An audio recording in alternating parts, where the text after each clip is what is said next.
Welcome to the Windows Computer and Technology channel. And of course, Microsoft uses a controlled feature rollout, as they call it, to update our systems with some of the new features.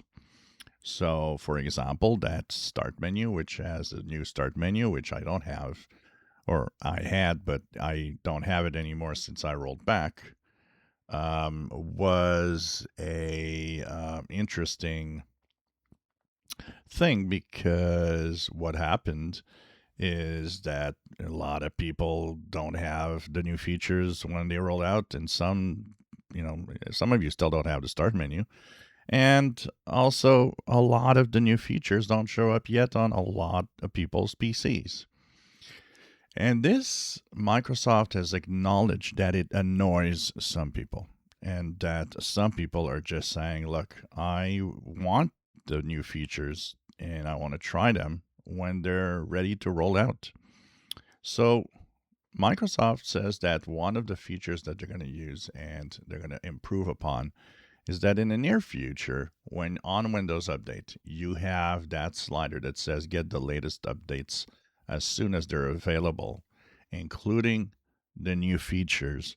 They will try to have it on as many PCs as possible.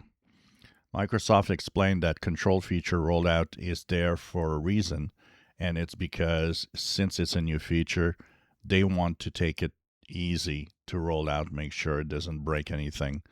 And like that, they can slowly send it to PCs, knowing that it'll be safe for you to have this new feature.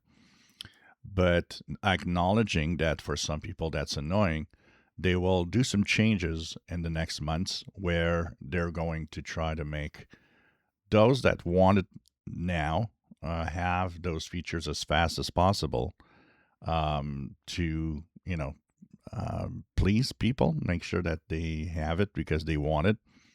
Some people actually wait for these updates because they are waiting for the new features. I am one of those.